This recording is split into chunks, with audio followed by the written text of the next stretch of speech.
किया, संतों को भोजन के लिए जब बुलाया तो सारे के सारे संत, साधु, ब्राह्मण, गुरुजन जितने भी थे, कोई तारकासुर के यहाँ भोजन करने के लिए नहीं गया, क्योंकि मालूम था कि ये उपद्रवी है। ये उसको मालूम था कि ये उपद्रवी है, ये उपद्रव करेगा।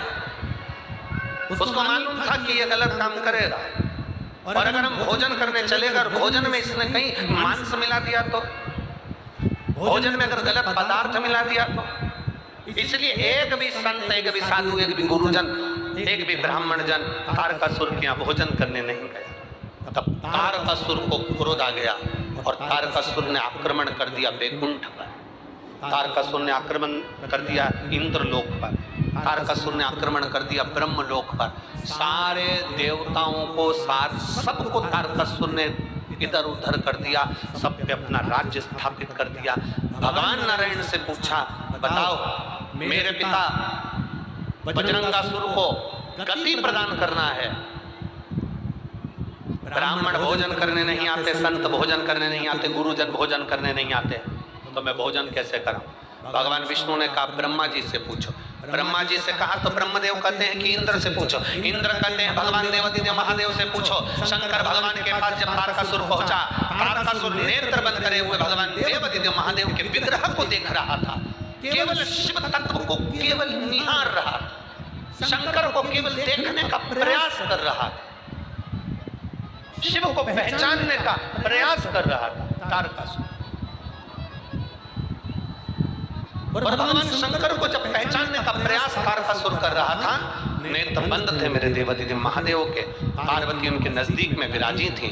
माता पार्वती जी ने तारकासुर को देखा और तारकासुर से माता पार्वती जी ने पूछा, तारके, हे तारके, कैसे आना हुआ? तारकासुर कहते हैं, माता जी मेरे पिता को गति प्रदान करना है, मेरे पिता को मोक्ष प्रदान करना है, ब्राह्मण भोजन के लिए नहीं आते, संत साधु भोजन करने नहीं आते, गुरुजन कोई भोजन करने नहीं आते। माँ, इसलिए मैं महादेव से पूछने के लिए आया हूँ कि मैं किसको भोजन करूं, मैं किसको भोजन दूं?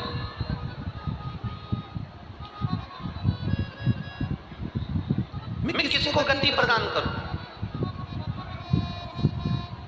पार्वती मैया मौन, चुप हो, एकदम मौन। और माता पार्वती जब मौन हुई,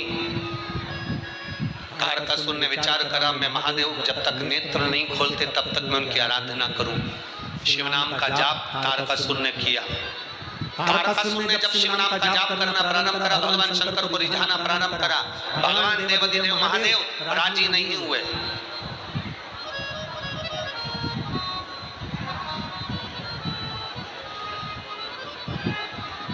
श्राद्ध पक्ष में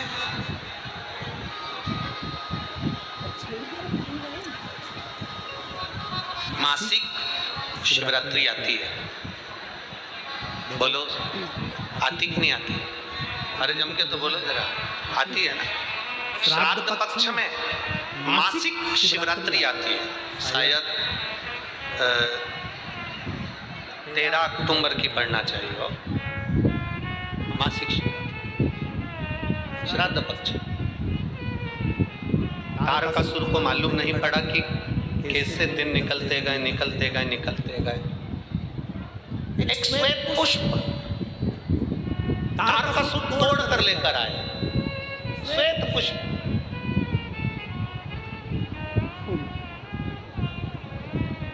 तारकासुर को नहीं मालूम था कि श्राद्ध पक्ष में शिवरात्रि आती है और शिवरात्रि के दिन आज तारकासुर श्वेत पुष्प देवादिदेव महादेव को समर्पित कर रहा है। ये तारकासुर को ज्ञान नहीं, तारकासुर को मालूम नहीं।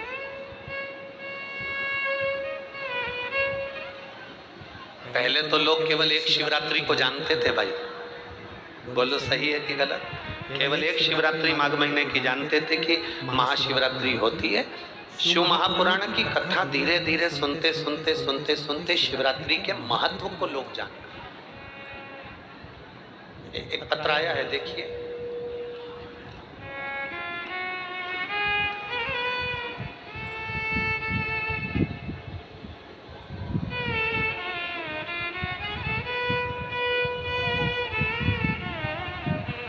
शिल्पा सिंह,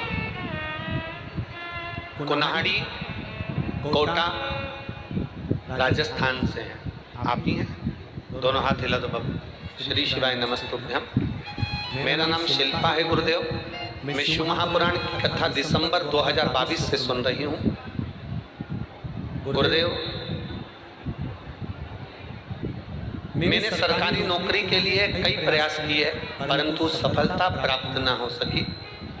मैंने कथा में पशुपतिनाथ के व्रत के बारे में सुना और आप जो शिवरात्रि का वर्णन करते हो, शिवरात्रि का अभिषेक का भाव प्रकट किया। दुनिया के लोग कहते हैं ऑनलाइन शिवरात्रि पूजन से कोई फल मिलता है। मैं कहती हूँ गुरुदेव, आप बैठकर कराते हो उसका फल होता है। एक लोटा जल चढ़ाना, पूजन करना, मेरे बाबा का कृपा का क्या मैं वर्णन करूं गुरुदेव। आप कहते हो कि बाबा सुनता है और जल्दी ही श्रवण करता है। गुरुदेव, जब 3 महीने पूरे निकल गए बाबा का अभिषेक पूजन करे हुए, तो मेरे मन में थोड़ा सा विस्मय आया, क्या भोले बाबा मेरी नहीं सुनेंगे? केवल 3 महीने 4 दिन ऊपर हुए थे गुरुदेव, और बाबा की कृपा से राजस्थान पुलिस में सरकारी नौकरी बाबा की कृपा से प्राप्त हुई। ये शिव तत्व, ये आनंद तत्व। शिल्पा सिंह, कुन्हाड़ी, कोटा, राजस्थान। बैठो बाबू। श्री शिवाय नमस्तुभ्यम। एक पत्र और बड़ा सुंदर आया, देखिए।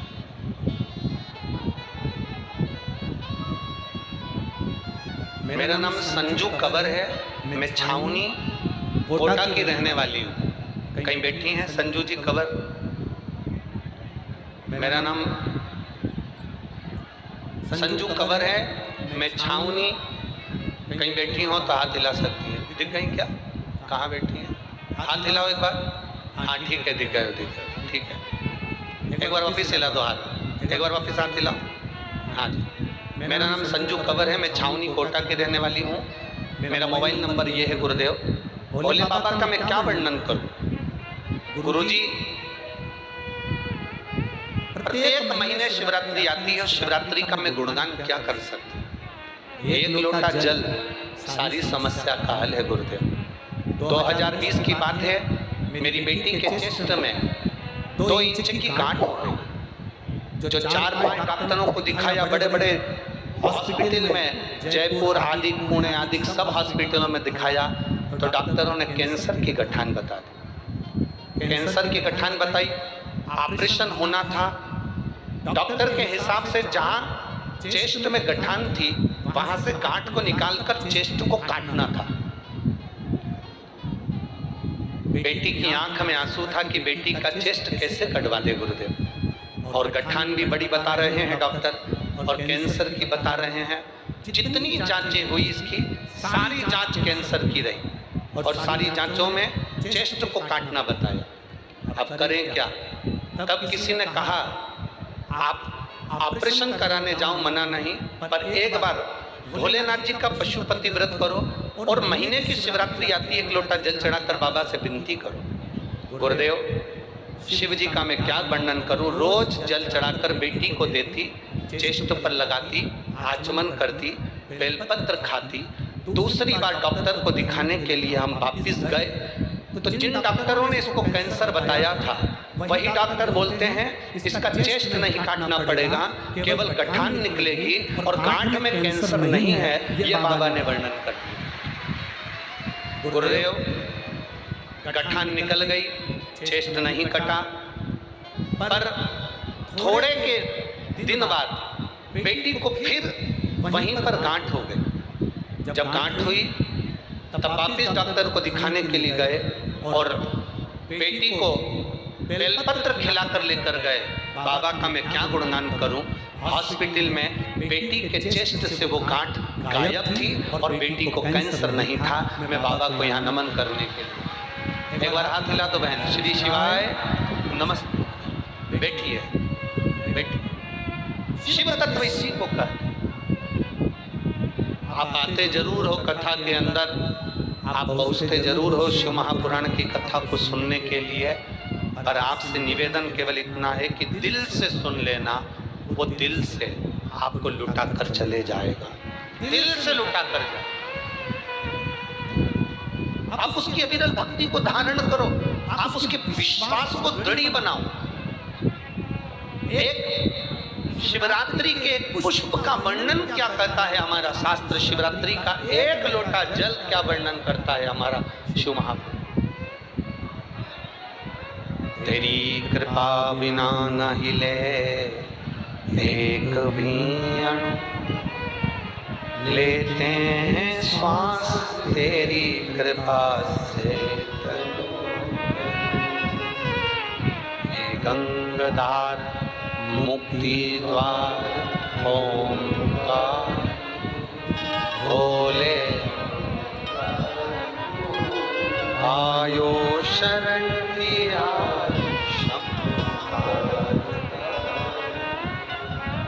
एक बेलपत्र का, एक पुष्प का क्या वर्णन,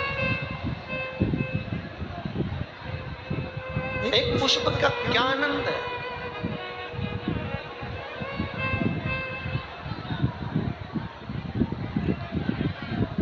एक पुष्प का क्या रस तत्व है। विश्व महापुराण की कथा वर्णन करते हैं।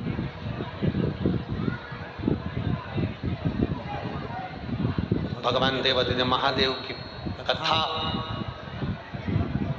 तारकासुर को नहीं मालूम कि शिवरात्रि है श्राद्ध पक्ष की, उसके स्मरण में नहीं आ पाया कि ये श्राद्ध पक्ष की शिवरात्रि है, उसके स्मरण में नहीं आया कि ये शिवरात्रि कितनी मूल होती है, कितनी महत्ववान।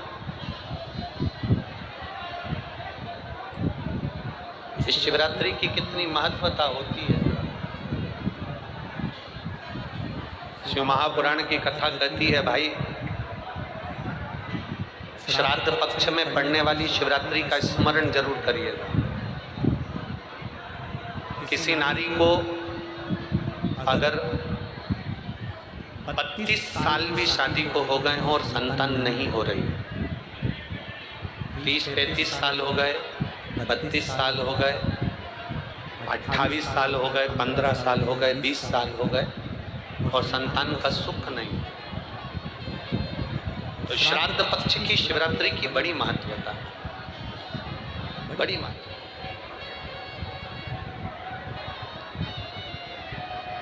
शिवरात्रि का बड़ा महत्व है।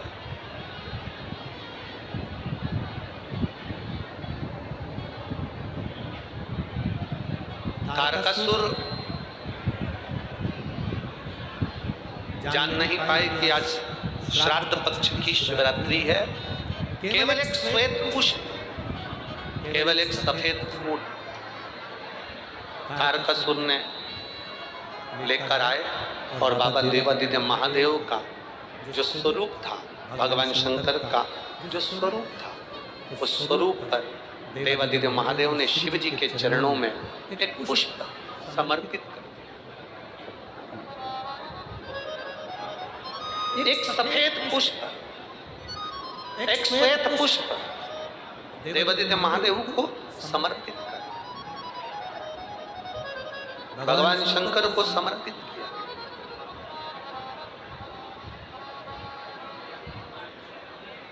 उसका फल क्या हुआ? आप लोग भी निवेदन है, प्रयास करना, पहले देख लेना। शायद हमारे हिसाब से तो 13 अक्टूबर को शिवरात्रि होना चाहिए। और भी आपके यहाँ के विद्वज्जन पंडित जन से पूछ लेना, नहीं तो पंचांग में या कैलेंडर में देख लेना कि अक्टूबर की श्राद्ध पक्ष की शिवरात्रि कब की है। जितने लोग आस्था चैनल पर सुन रहे हैं, जितने लोग फेसबुक यूट्यूब पर सुन रहे हैं, जितने लोग इस कथा पंडाल में जो दिल लगाकर और ध्यान लगाकर सुन रहे हैं, आप लोगों से निवेदन, प्रयास करना, एक सफेद पुष्प, एक श्वेत पुष्प बाबा देवादिदेव महादेव को 13 अक्टूबर को अगर शिवरात्रि है तो श्राद्ध पक्ष की शिवरात्रि के दिन बाबा देवादिदेव महादेव को एक सफेद पुष्प समर्पित कर देने पर अपने मन की कामना कर कर बाबा देवादिदेव महादेव 3 महीने वो कामना पूर्ण करता है। और जिसके यहाँ पर विद्वत जन ब्राह्मण जन ने कहा हो कि पितृदोष ज्यादा है या घर में शुभ कार्य नहीं हो रहा या तकलीफें ज्यादा हो रही हैं, कोई बड़ी बीमारी ने अगर घेर लिया है, कोई बड़ी तकलीफ सामने आ गई हो,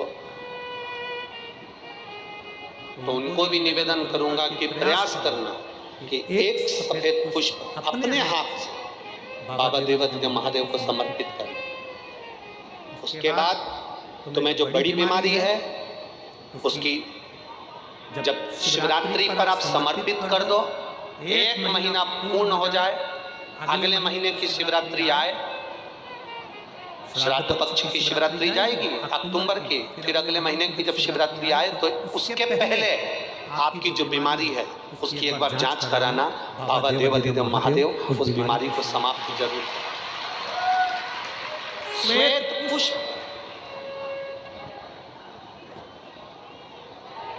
भगवान शंकर का जो श्राद्ध पक्ष का जो शिवरात्रि है उस पर जो श्वेत पुष्प की परिभाषा, उसको हमें जानना,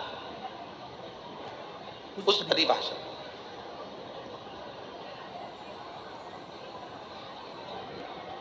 आप लोगों को मालूम होगा कि हनुमान जी पूर्व जन्म में कौन थे?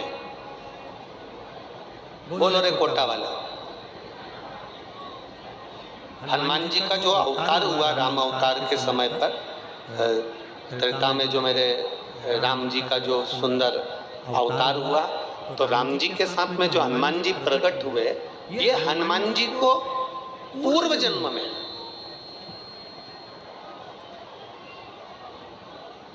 पूर्व समय में जो हनुमान जी को ये बानर का रूप मिला है, राम अवतार के समय पर हनुमान जी का जो स्वरूप प्राप्त हुआ, ये हनुमान जी पूर्व समय में किस रूप के अंतर्गत हनुमान जी को ये रूप दिया गया? ये किसका अवतार है? ये किसका स्वरूप है?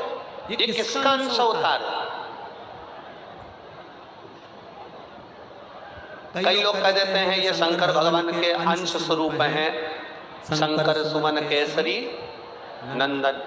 पर शिव महापुराण जिसने दिल से सुनी हो, जिसने पढ़ी हो, जिसने स्मरण किया हो, तो हनुमान जी का जो पूर्व का जो भाव है वो विश्वकपि अवतार, जो भगवान शंकर और भगवान विष्णु ने एक अवतार लिया था जिसका नाम था विश्वकपि अवतार। कौन सा अवतार है?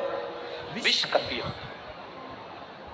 जिसको लोग वृषकपि अवतार भी कहते हैं।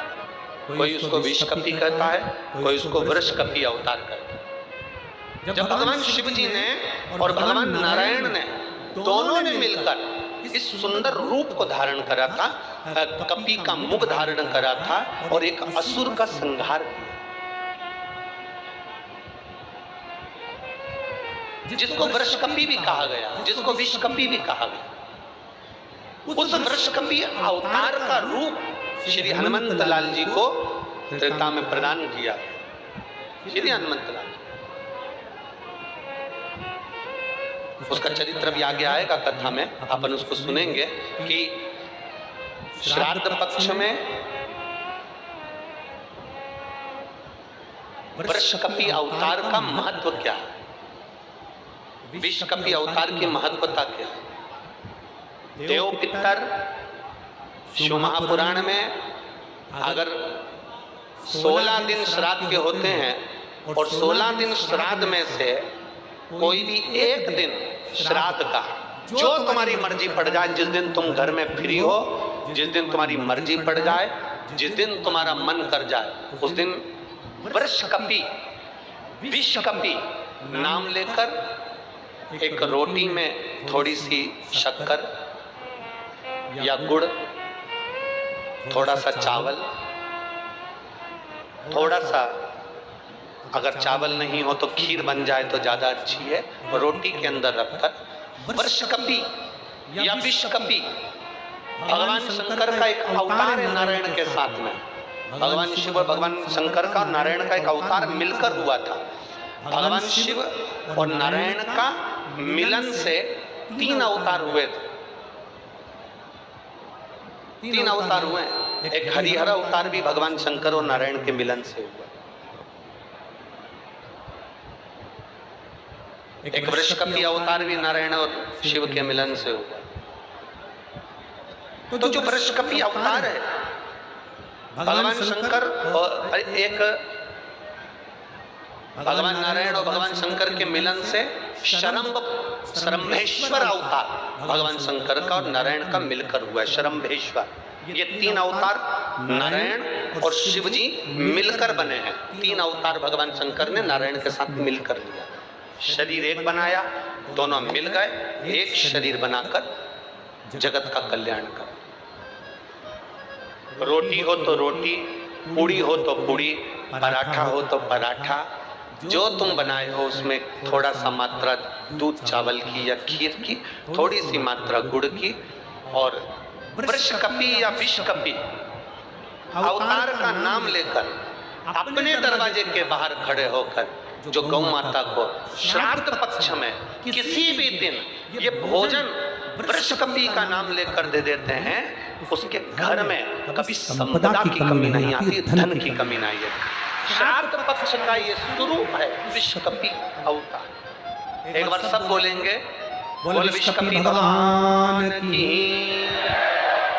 अब नाम आप लोग ले जिससे आप लोगों को याद हो जाए, बोलिए विषकपि भगवान की। आप विषकपि बोल सकते हो, वृषकपि भी बोल सकते हो, वृषकपि भी बोल सकते हो और विषकपि भी बोल सकते हो, दोनों नाम में से कुछ भी। हाँ, अगर आप नेट पर सर्च करोगे या आजकल लोग क्या है, कथा सुनने के बाद नेट पर जल्दी सर्च करते हैं, तो गूगल आदि पर सर्च करोगे तो विषकपि भी आ सकता है, वृषकपि भी आ सकता है। पुराण में अगर ढूंढोगे, शिव पुराण के अंतर्गत या स्कंद पुराण में या गर्ग संहिता में या कूर्म पुराण में, बराह पुराण में अगर आप ढूंढेंगे तो उसमें वृषकपि और विषकपि कोष्टक में बना हुआ है। पहले आएगा विषकपि, फिर कोष्टक में आएगा वृषकपि। उस अवतार का स्मरण। फिर से नाम बोलो, क्या नाम बोलना है? विषकपि। या तो विषकपि बोल लें या वृषकपि।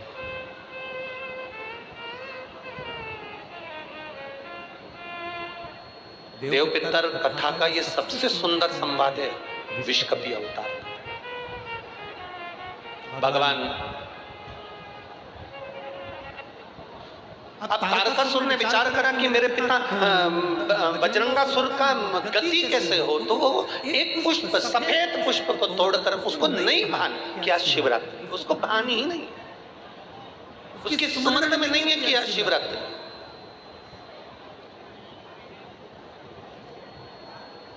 फूल तोड़ा, देवादिदेव महादेव के चरणों में समर्पित करा, शिव जी के नेत्र खुल गए। शंकर भगवान ने नेत्र खोलते से तारकासुर से पूछा, तुझे क्या चाहिए? तारकासुर कहता है, मेरे पिता बजरंगासुर की गति नहीं हुई है, वो भटक रहा। मेरी माता जब सोती है उनके स्वप्न में मेरे पिता आते हैं। मेरी माता वन में घूमती है, मेरे पिता उसके पीछे चलते हुए दिखते हैं। कभी कभी पितर, कभी कभी पूर्वज, हमको ऐसा लगता है कि हम काम कर रहे हैं और मुझे कोई देख रहा। कभी कभी ऐसा लगता है कि मैं चल रही हूं, मेरे पीछे कोई चल रहा है। कभी कभी ऐसा भान होता है कि ऐसा लग रहा है कि कोई मुझे देख रहा है, कोई मेरे पीछे चल रहा है, कोई मेरे आगे चल